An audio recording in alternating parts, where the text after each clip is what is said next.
Serena, situation update, please. Getting visuals now, Captain.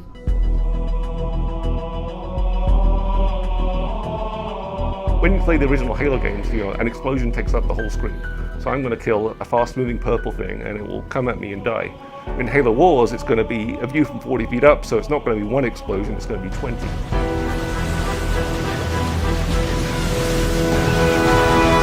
One of the things we want to do with Halo Wars was tell the Halo story, show the Halo universe in a different way, and actually bring strategy gaming to the console. In Halo Wars, you get to control everything. All the grunts and elites and brutes and choppers and ghosts and banshees and all these really cool vehicles, plus a lot of the stuff we've added. Control heroes, you get to control Spartans, you get to control small armies of Spartans. Everything is under your control in a real-time strategy. We wanted something that the fans could see the things that they know and love from a different perspective. Spartan jacking is one of the best things in the game. They jump on top of the enemy tanks and they beat the crap out of the tank, they rip off the hatch, they toss out the driver, they hop inside and then they take over that vehicle. And people are used to seeing that from a first-person shooter standpoint, where everything's very large. But we have all that same detail in Halo Wars. Some of the battles in the game are small, and some of the battles in the game are really big. What's cool about that, at least in the campaign, is that's based on how you play. If you spend more time going to fight the Covenant, you may be dealing with a larger force than if you would have gotten there quicker. And you get those choices, which is again the hallmark of a strategy game. How do I want to build my army out? And by the end, you've got 12 or 15 Scorpion tanks rolling across the landscape, or you could have 40 or 50 Marines. And it's really kind of your choice. But it is a game more focused about combat, which is certainly what the Halo fans will expect. People want to blow stuff up, myself included. It's a console game. Stuff blows up really, really well in Halo Wars, but it is also a game where you have to think. The new part of this game is, for a lot of people, is actually playing an RTS. In the FPS games, you're just using one single weapon and one single tactic. In our game, you actually have to employ multiple strategies on the screen at the same time. You're the general, training units and using those units to accomplish the mission. Commanding your armies, you're commanding your resource gathering or your economy. You manage resources, which you buy that army with, and you actually use those resources to upgrade and change your army to form a strategy that you will hopefully win with.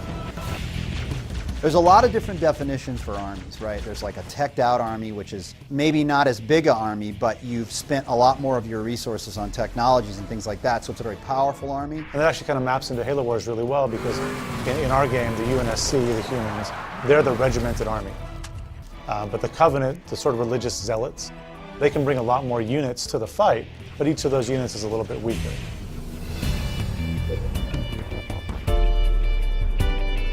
Halo Wars is a game about bases. It's a strategy game. I have to have a good base of operations, otherwise I can't field a very good army. You start with just one unit or a base, and by the end of the game, you've got an army of 240 infantry or 5 Scorpion tanks. Or choose to upgrade them and make your current Scorpions even better. It's a lot of fun to be able to do that.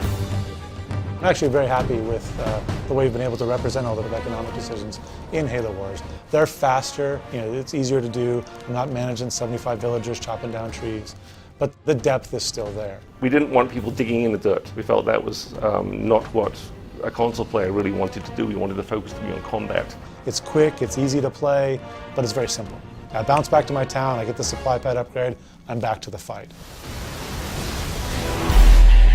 It's just that long scale look at the actual war. It's not one v many, it's many v many. It's a fast-paced game. It's an adrenaline rush from the word go, but it has that strategy aspect to it that people haven't seen in the Halo universe before.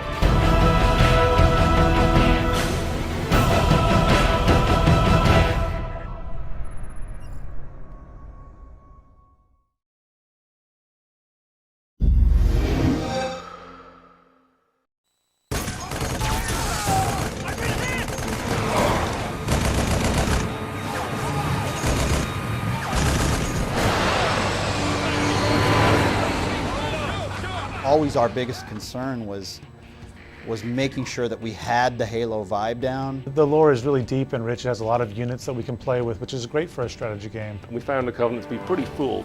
They generally had a good array of vehicles that you could already fight. When we looked at the UNSC, they had Master Chief. If people have played the Halo shooter games, they're familiar with Master Chief. But in a strategy game, it's about multiple units. So we actually had to fill in quite a little bit for the UNSC in order to make them feel like a complete army. Halo Wars is the next Halo game, but it's a prequel. So from a game design standpoint, it was challenging to go back and create units that felt technologically in the milieu of what they would have had 20 years earlier. So one of the best examples we have is the Cyclops. The Cyclops is this new unit that we added. He's almost like a big giant robot. It's a cool unit because he can repair other stuff and he throws things on the battlefield. He can pick up stuff and throw it. It's very clunky. 20 years before Halo 1, this thing was awesome. It was very cool. It could rip chunks off of vehicles and all that, but it was too bulky, too unwieldy, and so eventually it was abandoned in favor of the Spartan armor.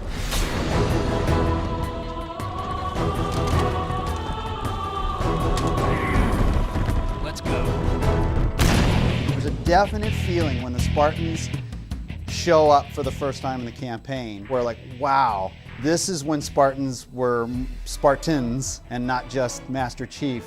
If you're familiar with the lore, you know that back 20 years before the start of Halo 1, there were lots of Spartans running around. You hear stories about why Spartans are cool and how there used to be more, but he's really like this relic of awesomeness. It'd be like if Batman was here now and you heard stories about there used to be 20 Batmans and that was when they could really kick ass. So we get a chance to finally let you play with multiple Spartans.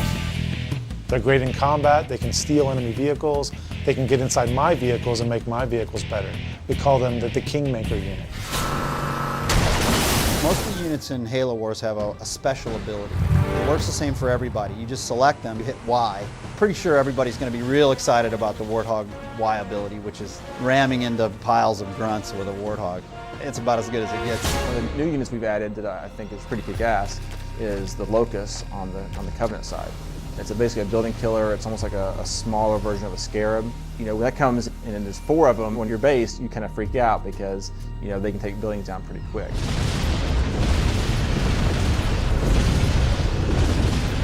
Probably my favorite unit in Halo Wars is the Scarab.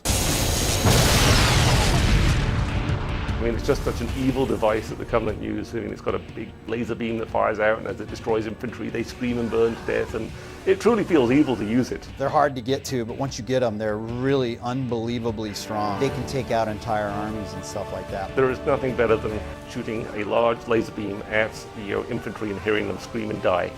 If you're going to be evil, you're going to make a Scarab, and it's going to be awesome.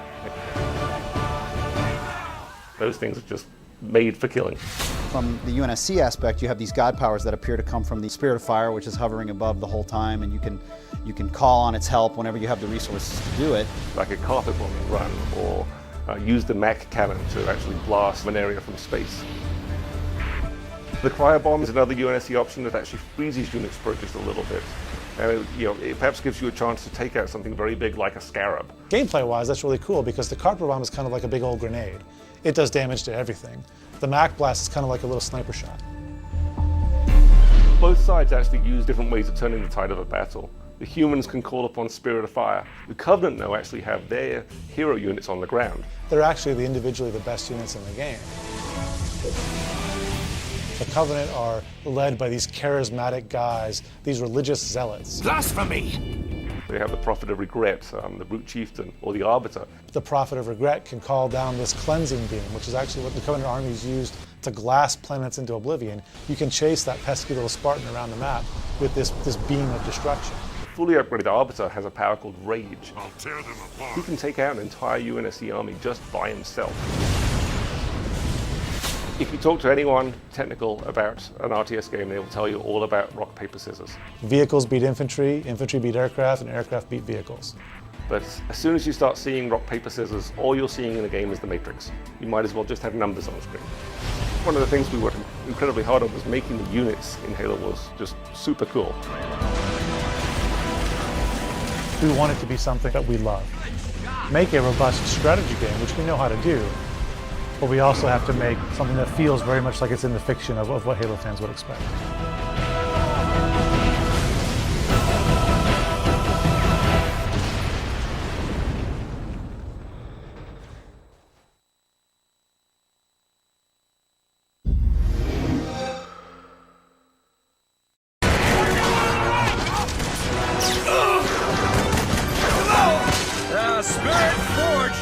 We're gonna need a little backup.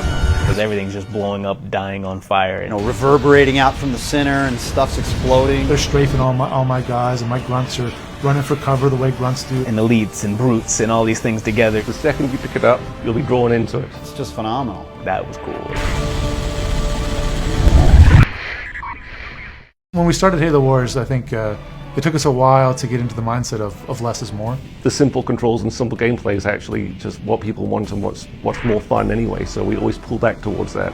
We kept to the core fun of an RTS and tried to let the fluff and the extra accounting and meters and all that go away. We're pretty hardcore gamers ourselves, so we just tear things apart. Controls and gameplay, we tear it apart to the point where in the end, we want to make sure that we really think that it's the best game for the players in the end.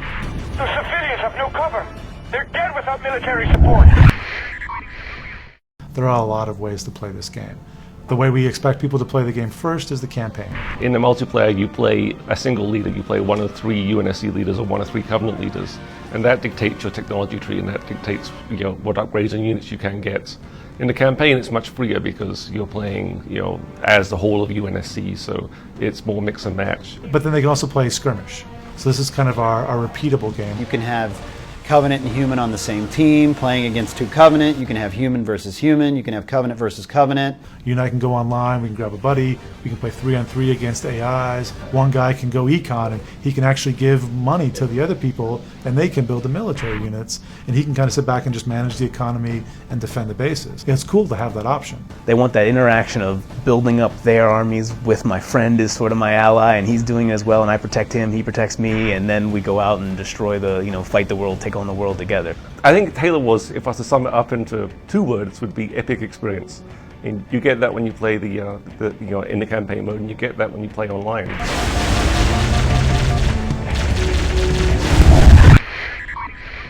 Halo Wars is a game where there's a lot of different strategies and tactics that people can choose to employ. Yes, standard tactics are your rush, your boom, and sort of your turtle, which is sort of the in-between build defenses to hold off a rush, but yet don't boom up your economy quite as much as a pure boom that leaves itself undefended. The balance of a strategy game is how good this unit might be against another unit, and usually people talk about the rock, paper, scissors balance relationship.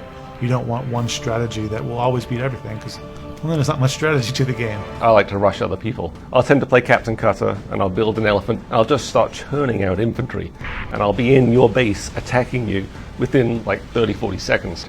I'll absolutely crush you and wipe you from the map. The one I like is the dual scarab strategy for the Covenant. You can only have one of them with your default population limit. You have to actually go get a technology to increase your army size to actually get 2.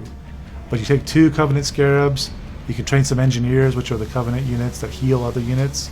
You train 10 of those, 2 scarabs, and your Covenant leader, and you're driving around this destructive beam of light, just incinerating everything. It's throwing out hot lava and all that, and that's a good time. Whenever you think you know the strategy that beats all, somebody comes up with something else to beat it.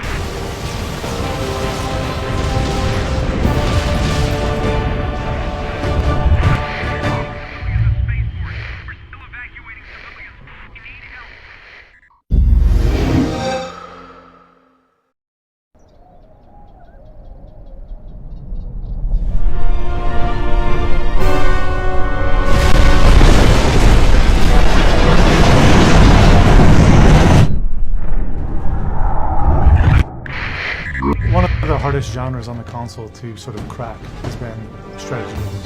People were making games that both ran on the PC and ran on the console. They weren't taking advantage of the controller, they weren't taking advantage of the screen, the television. All right, we're going to rework this, and we're not going to build a game that can work on both, and we're not going to do that. We're building a game for the console, and we said, let's start from the beginning.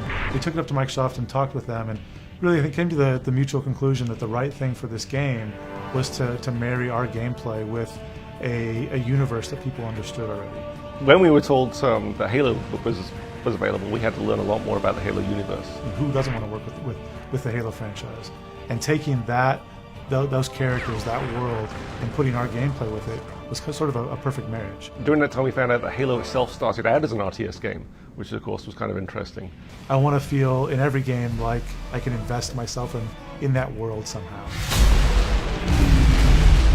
We realized very early on that the one thing we had to get right was the controls. One of the biggest concerns I know that's out there on the internet is, well, how can a strategy game exist without a mouse and a keyboard? You're going to have to figure out a way to get the same gameplay on a console controller. And I think we've done that in Halo Wars. One common thread is each time we went back and sort of rethought about controls, they got simpler. What are the basic fundamentals that are fun about RTS?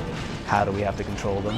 How do we use our controller to control them? I wanted one button to do one thing. Whereas before, you look at a console strategy game and as well, if you press this button here with the trigger pulled, pull the other trigger at the same time, and press these two buttons, it's just too much. A lot of things came out of that. The circle menu came out of that. The circle menu that we use in Halo Wars is one of the things that I think really stands out in the game. It uses what we call the rule of 8. If you click on a building, you see the circle menu pop up, and there's 8 choices there that you can pick from. And being, the 12 o'clock versus the 3 o'clock, and the, sort of between the 1 and 2, and all the way around. It was really simple to press A, push the left stick, and press A again. You could do things just as fast as you could on a PC. After you start to play, you'll realize that your thumbs just do the right thing. They kind of go where you would expect them to go. I think when you have the previous Halo games out there, and you've got such a huge fan base of Halo fans that are anxious to see what you do next, it's such a huge bar for you to have to meet and their expectations and exceed their expectations. Patience is not infinite. We have to live up to the Halo franchise and the expectations people have. So they expect to get a great story out of Halo, and I'm certainly a little biased, but I think the way that we told our Halo story is going to help set a bar back on Halo itself to tell their stories even better next time. These guys just don't know when to quit. The way that strategy gamers, who know enough about the origins of the genre, they go back and talk about Dune 2 and the early Warcraft games, and I hope in 10 years people are talking about Halo Wars in the same way. Mac rounds depleted.